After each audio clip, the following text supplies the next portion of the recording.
Confession Tuesday. Local life coach Rebecca Silence in studio. It's one of those things where we go through so many different topics and, so many different points of view. We've been doing this for a while now. 3 years. Just about 3. Yeah. All of these segments are backlogged at cnykiss.com and also on Rebecca's YouTube page. So you can go and check those out there as well. That way you can listen to them on your iPhone and everything. So you can check them out there. And if you go to cnykiss.com, you can submit your question as well here on a Confession Tuesday. And of course, inspiredresultscoach.com. There's Coaching Circle tonight.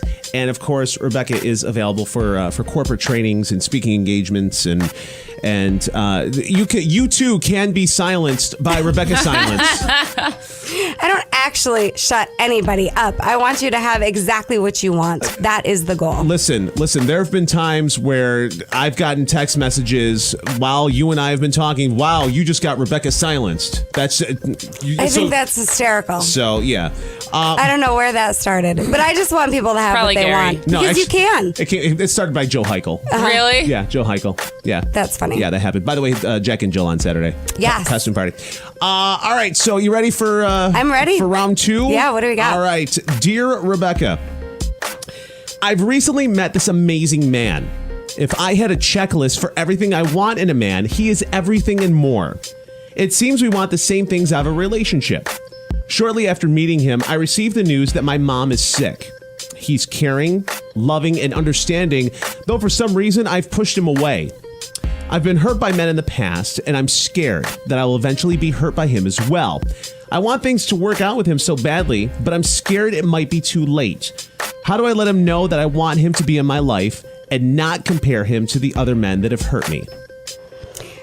Thank you so much for this email. I'm sorry to hear that your mom is sick, and then you are so not alone in having life come up, throw you a curveball, and have it affect your relationship.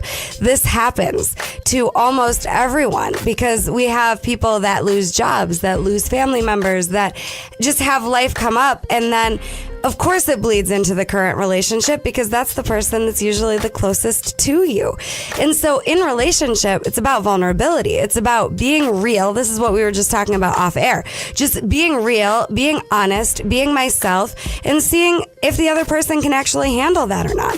When we're adapting in a relationship, when I make myself smaller or when I change what I say or edit myself in any way to try to keep a relationship going, that is the guaranteed way to blow that relationship up permanently. Oh, sure. Because you're training this person to think you're somebody you're not. And eventually the real you comes out, usually after things have escalated to a point where you're angry and things fall apart. And so I never want anybody to be anything but their real, authentic, 100% honest self.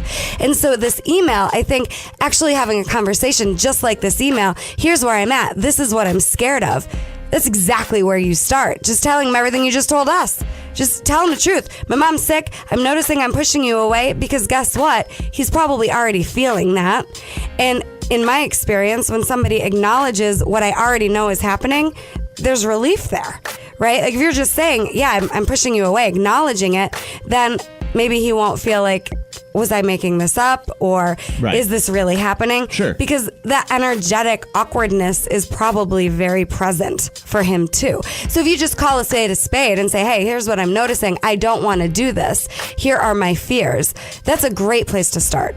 And notice that I'm using I language. I'm only talking about me, not you've done this and that's why I feel this way. Okay. If that's the way you go, then it turns into defensiveness immediately. Sure. So we want to avoid defensiveness and get that nothing is wrong here. This is just an opportunity for you guys to get closer now that you've got this self-awareness. And I give you a lot of credit because a lot of people are pushing people away without even realizing it, kind of unconsciously. You're aware enough to be acknowledging it, and that's huge. That's a really great place to start. And so then, in terms of the past relationships and your fears about this guy being like those guys, if you are focused on what is not working or what you're afraid of, that's what you experience. Say that again. If you are focused on what is not working or what you are afraid of, that is what you will experience. So whatever you focus on, you create. So if all I'm focused on is, men lie to me, for example, then I'm looking for evidence that men lie to me, and I'm going to experience men lying to me, even if they weren't intentionally lying to me. Like maybe they told me about this, but didn't mention that, I went and got a coffee at Dunkin' Donuts this morning or something. Like, are you lying to me? You didn't tell me about where you got coffee. Right. Who knows? But if you're focused on what you don't want and what scares you, your world exists around those things. And you'll almost subconsciously be looking for them. You are, not almost. You are looking for evidence to support those fears. So instead, I encourage you to look at, all right, what do I want, and focus on that, and then find a mentor, find a therapist, find a coach to help you work on those unhealed emotional wounds from the past relationships, because they're still going to carry in. Period. End of story. It doesn't go away if we don't deal with it. It gets louder.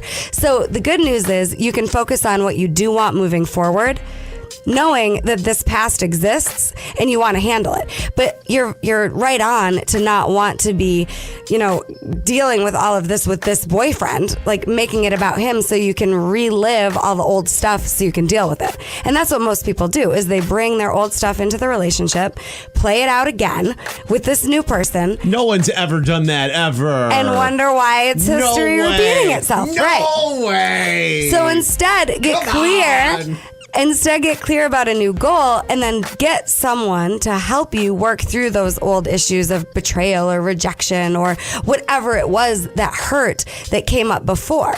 And the truth is, whatever, if you're someone who felt like you've been lied to, if you felt like you've been rejected, if you felt like you were abandoned, then what happens is you're someone who can be rejected. You're still someone who can be abandoned. You're still someone who can be lied to until you've dealt with that. Because there's a way to become a person who doesn't get rejected, because you don't reject yourself. Right. There's a way to become someone who doesn't get lied to, because I'm not going to take it personally what this person does. They're just showing me who they are. I tell the truth. They're not. Good to know, right? But if I haven't dealt with those unhealed past issues, I still look for it. I still experience it. I'm available for it. I'm like a magnet, right, that just draws these things I don't want to me.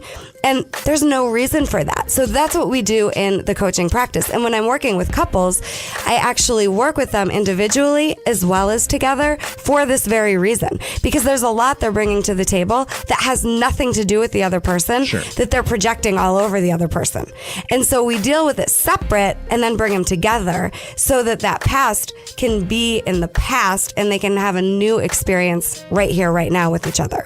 Local life coach Rebecca Silence, inspiredresultscoach.com.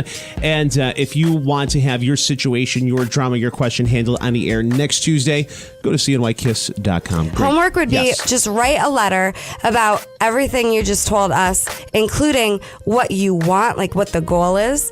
And then you could decide whether or not you want to give it to them. But at least write it out so it's out of your body onto a page and you can get clear that way. And then see what happens. If you want to give it to them, great. If you don't, that's okay too. Confession Tuesday with Big Papa and Banna and local life coach Rebecca Silence. Your chance to win Leon and Rami tickets coming up here on Kiss FM.